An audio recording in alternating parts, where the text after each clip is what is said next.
All right, welcome to the Kayak Bass Connection podcast. I'm your host, Jared. Tonight we have a special guest. A friend of mine has joined us. I've been after him for months. We have Kevin Cox finally here with us to talk about a jig that you often don't hear about a lot in today's tournament trails, and that is the old school tube jig. Kevin, welcome back to the podcast. Hey, Jared, it's good to be here. Hey, Appreciate you having me on. Yeah, I appreciate you taking time to help us understand this. I'm just going to say old school fishing technique, right? Many of you may have known Kevin before. He's been on the podcast several times, and the reason he's been on so many times, he keeps winning in the Southern Illinois Kayak Club tournament trail. So he's on here a lot because he's finished in the top 3 in our tournament season, and as well, you just accomplished a major milestone with the Crossroads team championship as a member of that team too. So that was awesome. Yeah, it was a great time. Yeah, great way to finish out the season. So Kevin definitely knows what he's talking about. And I noticed a lot of times during kind of our debrief at the end of the day after the tournament, Kevin starts out with, "Well, you know me, I was fishing a jig." So the first time I heard that, thought, "Oh, well, good for him." But I heard it a lot more, and I always heard it from people staying up cashing checks, and I wasn't. So he got my interest. So Kevin, tell us what kind of your history you have with this particular bait, the tube jig. Well, it's kind of a funny story. Yeah. I used to fish a lot of boat tournaments. I actually started, I think, in about 1992. I was 14 years old. That was the first time I had fished a tournament, and I fished back in those days with my dad, because I didn't have a boat and none of my buddies had a boat. And so we started fishing tournaments together. And as I got a little bit older, our fishing styles started to differ quite a bit. And one of the guys that I was working with, we started fishing together. And then, we decided we were going to start fishing tournaments together. And it's kind of funny because he did this to me a couple of times. And I remember one time we were fishing Lake of Egypt, and he pulls a rod out of his rod box, and it's got a pink floating worm on it. And I started making fun of him. I was like, "Dude, I cannot believe that you were going to throw that thing." Well, after he'd caught about 15, I was asking for one. And he said, "Oh, no, you don't like that bait." He said, you're just going to have to wait till you can go to the store and buy some for yourself. And well, lo and behold, a couple of years later, same kind of deal. He pulls a rod out of his box, and I was like, "What in the world is that?" And he said, "That's a tube." I said, "That's the stupidest looking thing I've ever seen." I said, "I don't know why in the world you would throw that, because, you get the things that catch your eye. And honestly, when you look at a tube, it doesn't look like much of anything." And after he started smoking me on that thing, I was like, "I've got to get some of it." I didn't dare ask him because I knew he wasn't going to give me any. So I kind of followed suit. And that would have been probably about 2000. I guess the year, about 2000. As a matter of fact, the next year in 2001, we actually won the Team Supreme division at Red Lake. And I think that probably 98% of our keepers came off of that tube. Oh, no kidding. Yeah. And so, wow. that's kind of where I got my start at it, and I just began to realize, man, this thing catches a lot of fish, and being a creature of habit, here we are 20 some years later, and I just really have never put it down. Yeah. Well, it's funny that you're talking about, you're talking about 23 years ago. So one of the books that I look at a couple times a year here, I don't know if you recognize this or not. It's The End Fisherman. Okay. Mm-hmm. Okay. This thing was published in 1991, I think. Right. So, a decade before what you're talking about. And lo and behold, what's featured in this book under jigs is the very jig you're talking about, the tube jig, but you just don't see it much. So I think there's reason for that. I think that people have tried to mimic, and they've gotten close with the action and things on it, but it's it's not really something that catches your eye. And if you've got something with a lot more cool looking claws and craws on it, it sells better. Yeah. Catches But the fisherman, right? right. But they do catch fish too. Yeah. But I mean, if you listen to a lot of the professionals, I was listening to Jason Christie the other day, one of his Mm. major fall time baits. He goes to a tube. Hmm. Bill Lowen, if you listen to him, he'll tell you that there's one bait that he never goes into a tournament with, and he's always got it tied on, and that's a tube. And Hmm. it's just something that I've realized that any time of year, from when it's bitter cold to when it's 100 degrees, and even in the fall, with just something really as minor as color change, it's just a year-round bait, and it's a fish catching machine. When they won't bite Awesome. anything else, they will bite a tube. Yeah. I'll tell you what, I brought some with me, so I'll Perfect. I'll open one of these up, and we'll see if we're looking at the same thing here. But it's it's just a 4-inch tube style Okay. bait. All right. And it's hollow, right? In the Yes, middle, it's pretty much hollow. Yep, it's completely hollow. The head's not hard on it. It's just soft and mushy, and it's full of salt. Who doesn't love salt, right? Yeah, exactly. It makes it heavy too, right? So, Right. Yeah. so when you rig that, do you always rig that with some sort of lead jig head, or? I actually don't use a jig head. I Texas rig. Okay. Um, the kind of cover that we're fishing. Maybe if I would try it fishing out deep, if I was on some rock or some shell or anything, but Mm-hmm. um, I always Texas rig. It's fishing shallow, fishing weeds and logs and Okay. stuff. Trying to stay as weedless as what you can. Yeah.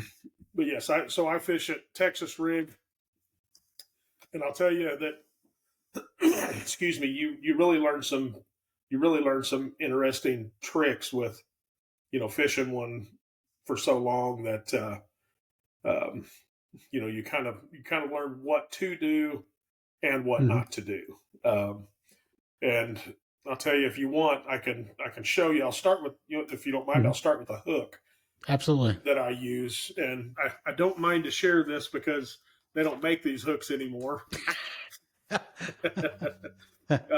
And as a matter of fact, when COVID hit, I kind of went on a binge, and since they didn't make these, I tried to call every bait shop in the United States, but I know there's still a bunch of them somewhere. Wow. And I think I ended up with, I don't know, between me and a buddy of mine, we spent about $1,600 on hooks. So that, well, Oh my here's the God. thing. I just knew that. You have a hook problem, sir. Well, I do. Oh my gosh. But I knew that they didn't make them anymore, and there's something special about this hook Okay. that just makes the tube experience better, because a lot of guys will not fish it. And I'll tell you, just to give you a little thing here, a lot of guys will not fish a tube because of the hookup ratio. It's if you don't have the proper equipment, you're going to hate it. So Okay. there's some tricks that you can use regular hooks, but this one, this is I don't know if you can see that or not. Yeah, that shows up pretty good. Has that got a Okay. collar on the top of it? That's the only thing I'm Yes. kind of missing the detail there. What that is this is a clip. Oh, clip. Okay. Yeah. So if you can see here that I've released it. Mm-hmm. So Okay. what that does is that will hold the tube to the top of the hook once I rig it. All right. This Is was is it a corkscrew? It's hard to tell there. no, it's not. No, it's just a clip. Okay. It's just a clip. So Shaw Grigsby actually designed this tube hook, and I'll tell you, he did a fantastic job when he did so. So as far as the rigging of it goes, you've got the head of your tube here, and then here's your hook. So you go right in the center, about the Mm-hmm. depth of the barb, and then Okay. you just come out just like you're, there we go, There you go. just like you're going to Texas rig, okay? Okay. And then when you slide this down, you can see, let me pull my paper back up here again. You can see how that clip is open. Mm-hmm. Just So barely. then you just clamp it right back to the hook, and that holds Okay, the so you got tube. yeah. It Right. basically pinches the It jig between pinches. the hook and the clip. Yes. Huh. Yeah.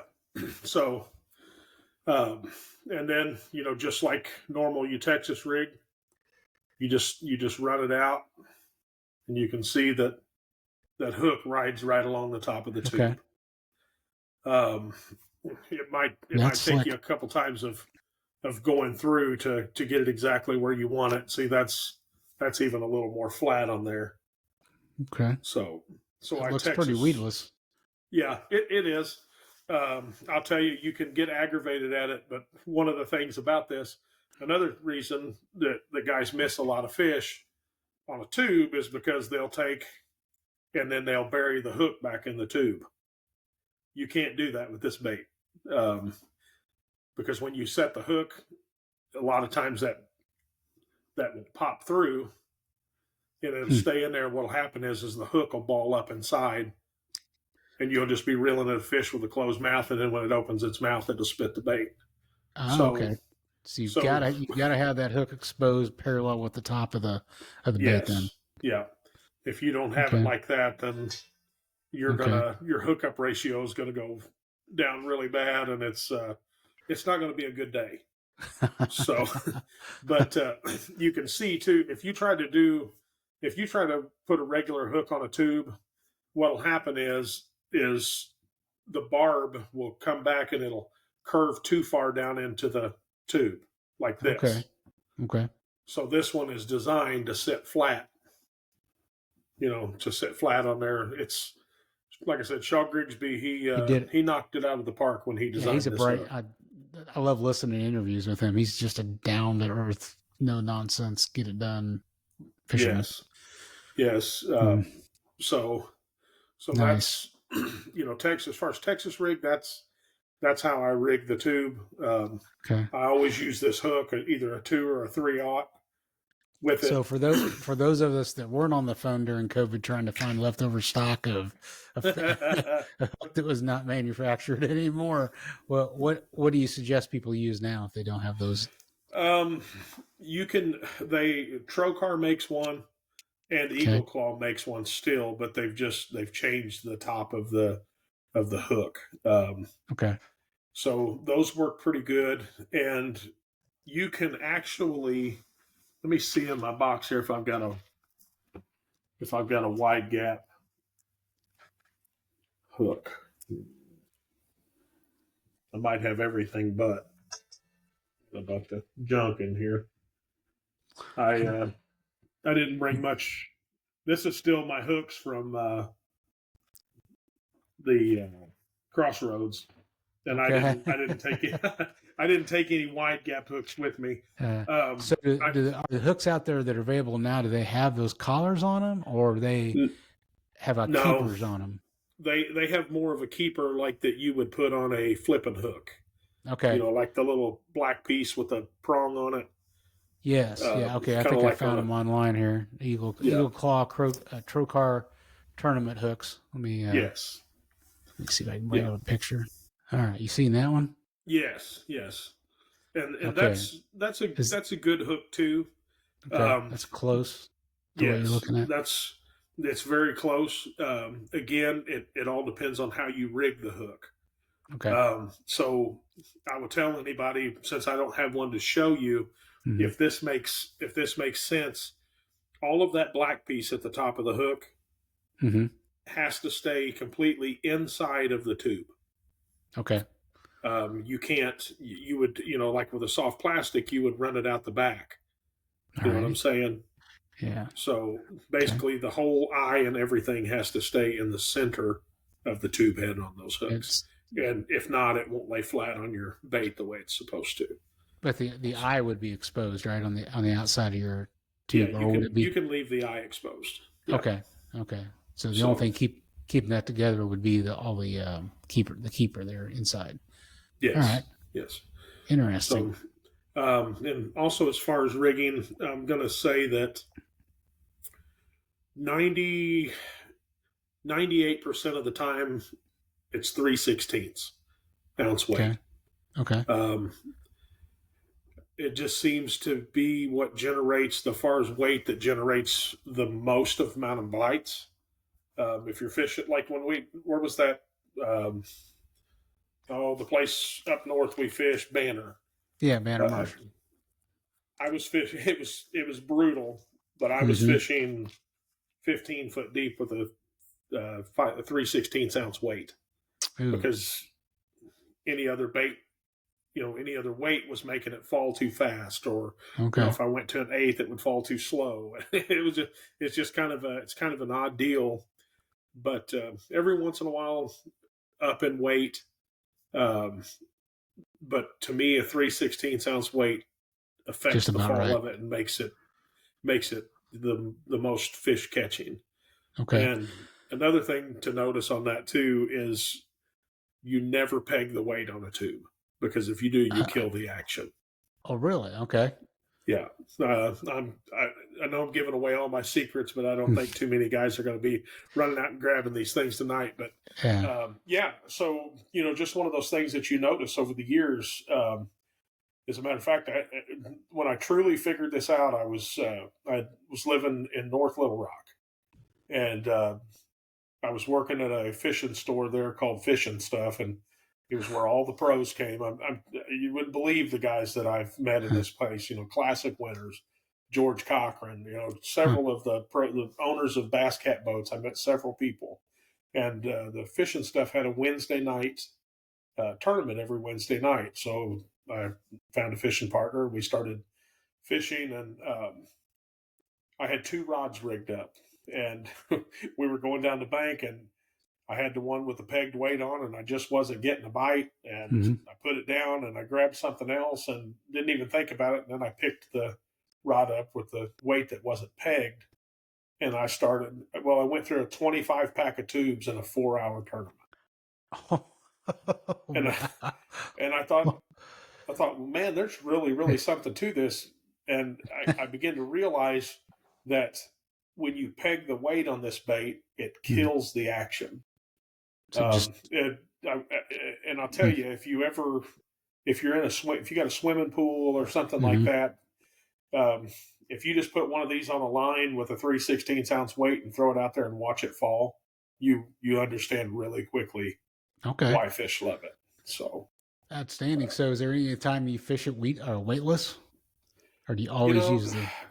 not very often, but you can Okay. throw it weightless, and it's about the same as fishing a fluke. Okay. Yeah, I mean, you can really pop it and twitch it and things, Mm-hmm. and it will. It's got a lot of Okay. action. So, but every once in a while, I'll drop down to an eighth ounce weight. Depending on caffeine this year. Okay. I dropped to an eighth ounce weight, and that helped me in that tournament. So All right. uh, What's the heaviest weight you've put on one to fish the really heaviest deep? the heaviest is 3/8. Okay. Is the heaviest that I've put on it, and the only reason is I was pitching in Phragmites Ooh. around the edge of a lake. Okay. Kind of the stuff that's around Newton, All right. and that particular day, it was just a reaction bite. It was just the mood that they were in. They wanted Mm-hmm. something coming by them fast, Okay. and So you so need something three that's eighths dropping is fast. yeah. Yeah. The 3/8 is about the biggest that I've ever went on it. And Mm-hmm. another thing that I figured out as far as Texas rigged, you get much over 10 feet fishing this bait Texas rig, you're wasting your time. Okay. So So it 10 feet of seems depth between is about it. yeah. So Texas rig. now I think the guys that are smallmouth fishing with them, that's quite a bit different. But as Mm-hmm. far as like largemouth fishing, if you're fishing out on a ledge, I personally don't have good luck doing that. I switched to a actual jig at that point. Okay. But Okay. yeah, but Interesting. it's the action on, like I said, the action on this thing is It's pretty insane. So with when you talk about getting that bite, what's the typical? I know typical bite feel like, and how do you react? It really varies, but for the Okay, most part, it's pretty vicious. all right, I mean, when there's no mistaking it. When they've got it, they've got it.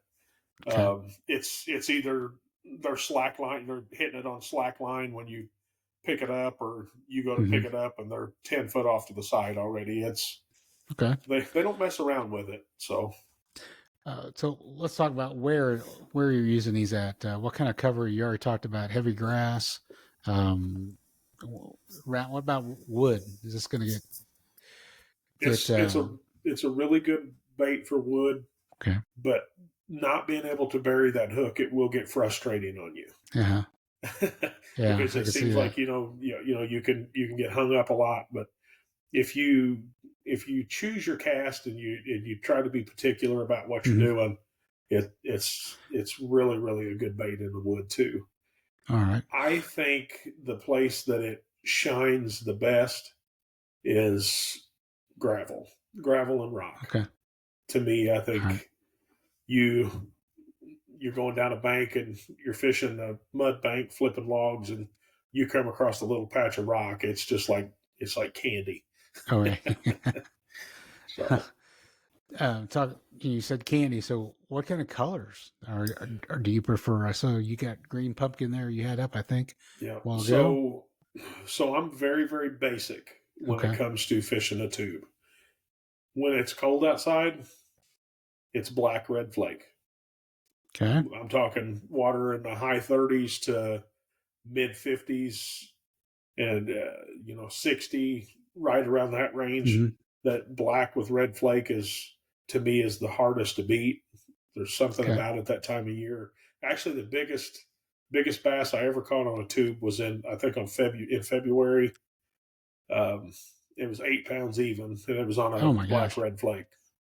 Nice. Um, when the water starts to warm up past that, it's I switch to green pumpkin. So I go from the black red flake when it's cold to the green pumpkin, and in summertime, usually I'll have 2 to 3 rods rigged up with a tube, and Really. two of them just because I don't like to retie. Hmm.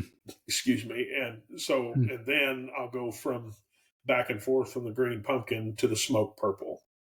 Smoke Um, purple. Okay. yeah, smoke with purple flake in it, and as a Is matter that of for fact, your? Is that's that a bluegill imitator then, kind of a or is it shad imitator. is shad? Okay. Yeah. As a matter of fact, I think I caught all but one of my fish at Coffeen on smoked purple, and I Okay. caught all my fish at Banner on the smoked purple. Oh, nice. Okay. Yeah. Let's see if I can bring that. Ah, I found it. Okay. Something like that. It's like that's from Chompers. A little different, maybe. It's called their Yep. That's smoked purple basically flake. that's basically the same as the one that I throw, as far Okay. as color wise. Yep. All right.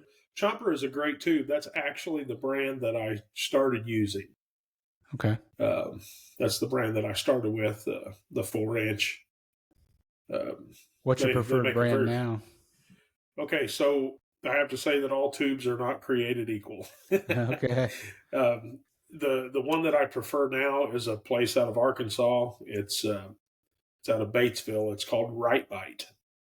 Right Okay. Bite Baits. Right bite baits. Yeah, they are they are fantastic to deal with. I mean, just good old boys. If you can't get on their website, you call them and tell them what you need. The guy gets them right out.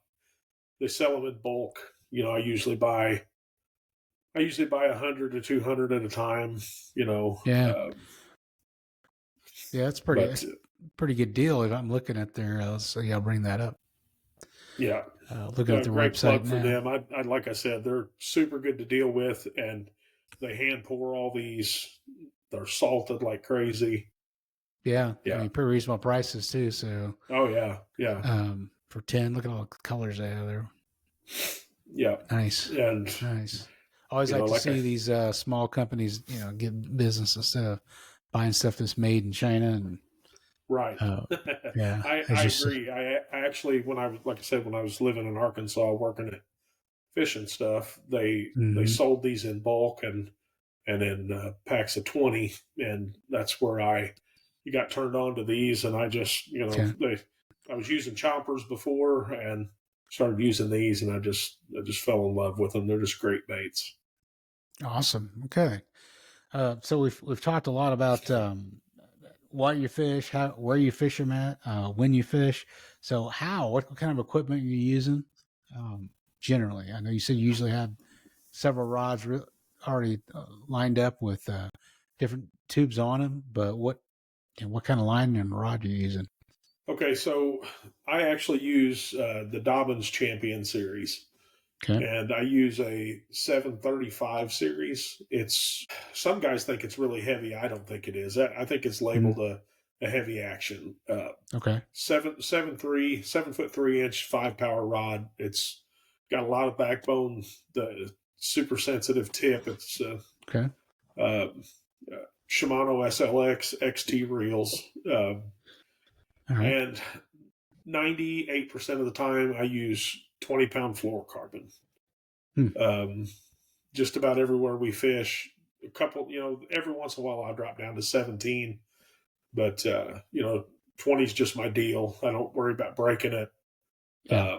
I still feel like I get plenty of bites, but I do feel like. Do you use fluorocarbon quite a bit? I've used it a little bit. I've had some frustrating experiences with it. To be honest with you, I just felt like I'm spending $20 to put line on a reel, and then I end up have I've had some that's worked out pretty well. But frankly, I'm moving more and more towards more braid, Yeah, and braid to fluorocarbon leader. I feel like for me anyway, the braid I can manage it better. I don't have to replace it. It's not near as expensive. yeah, But I think you're right. I think there's a lot of times with fluorocarbon would be good. I think you have to take good care of it though. yeah. You do, and Yeah. what because I'm hard on stuff, and what I've found is the Sunline, the FC Sniper is Okay. very very good line. All It's a right. little costly. As a matter of fact, you know, I, I better not talk too much about how much money I spend on fishing stuff in case my wife watches this Yeah. podcast. Yeah. You But never know. Yeah. it's $30 for a 200-yard spool. Yeah. It's a little bit. The diameter's a little bit less. Okay. The abrasion uh, resistance is fantastic, and it doesn't seem to coil up on me near as much. All right. But you know the so yeah, 98% of the time it's 20-pound fluorocarbon, Okay. um, and I'll tell you what, even down to the knot, um, I feel like that's just really important. Okay. What's been Everybody has successful their for you? so. I really don't even know what the name of it is. Is what I Okay. saw when I found it. It was on YouTube, and lo and behold, it was the Shaw Grigsby Uh, knot. Yeah. that's cool. so Yeah. it's a three. If you end up with three tag ends on it, so Okay. you've got double. You're looping double, kind of like a floral or like a polymer knot. So you've got double line going through the eye of the hook, and Okay. I have to look that up on YouTube later. yeah, it's a little bit of a pain in the hind end once you first start Mhm. tying it, but once you get used to it, it's not too bad. And Okay. um, a lot of times I don't have to if I'm not fishing a lot of rock, I don't even have to retie all day long. So, All right. um, Nice. but Nice. Um, but so we've covered a lot of the how. So is this, in the water column, you you've already said that 8 feet's about, I think you said 8 feet, didn't you? yeah, Eight to about 10 8 to feet, 10 eight to max. 10 is about as deep as you want to go. Do you ever try to go on, use this as a sort of top water to quick action? Or are you always fishing mid? You know what? It's funny that you asked that Yeah. because it's amazing how many times that especially if you're pitching like into Phragmitis or something like that, Mhm. or even uh, logs or something, bringing it up over the log. I've had so many fish. When you think your cast is done, you're bringing it out of the water, and they just blow up on it. Um, you have to fish this bait. You have to find what the fish want on it. I've been days where I've honestly just thrown it out and reeled it in just like a crankbait and caught Really? fish on it.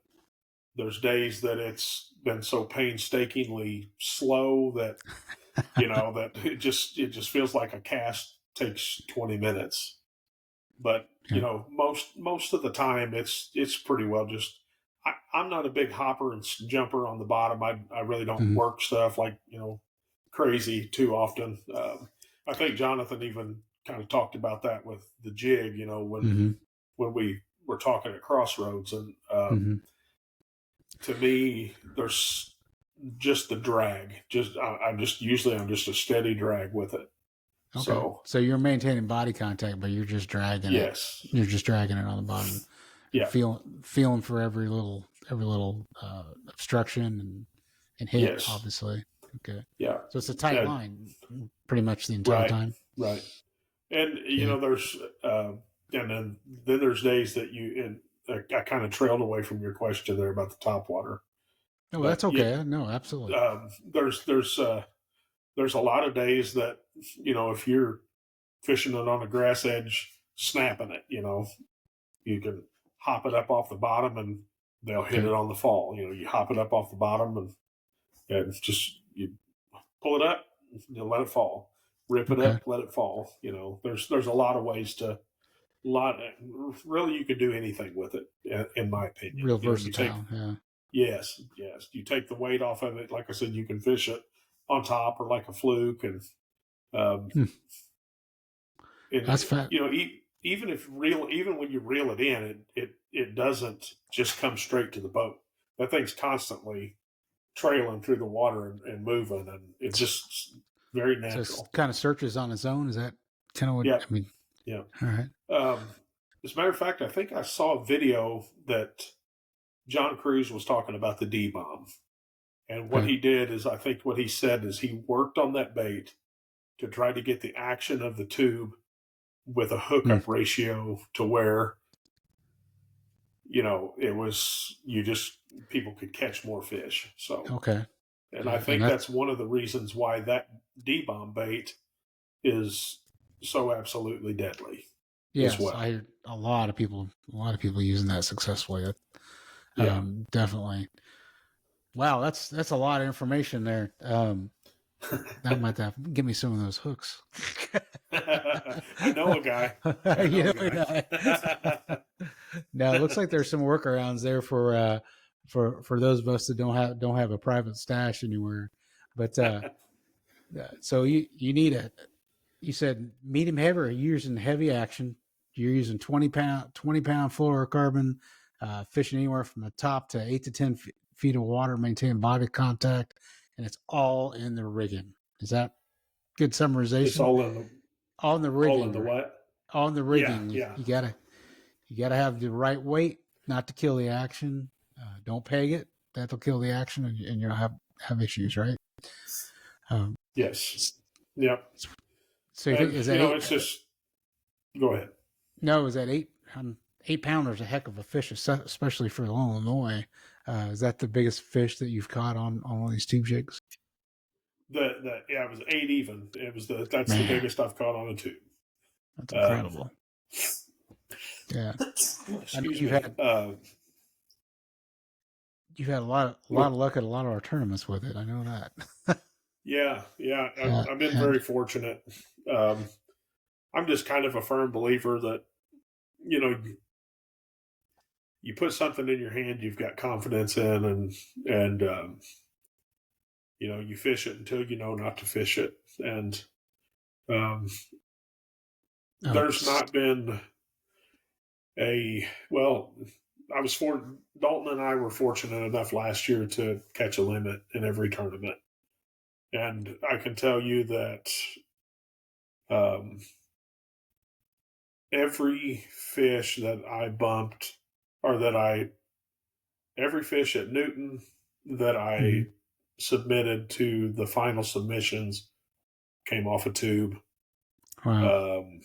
The second tournament, I don't remember where our second tournament was. Oh, Kincaid. Other than the one fish on a jig at Kincaid, my other four keepers come off of a tube.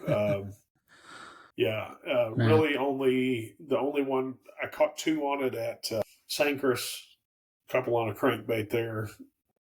Most of the fish that I caught this past year, I think, came off of a tube. you can't argue with the results. That's for sure. You have No, great stand. no, Um, you won. How many did you won? You won at least one tournament this year, right?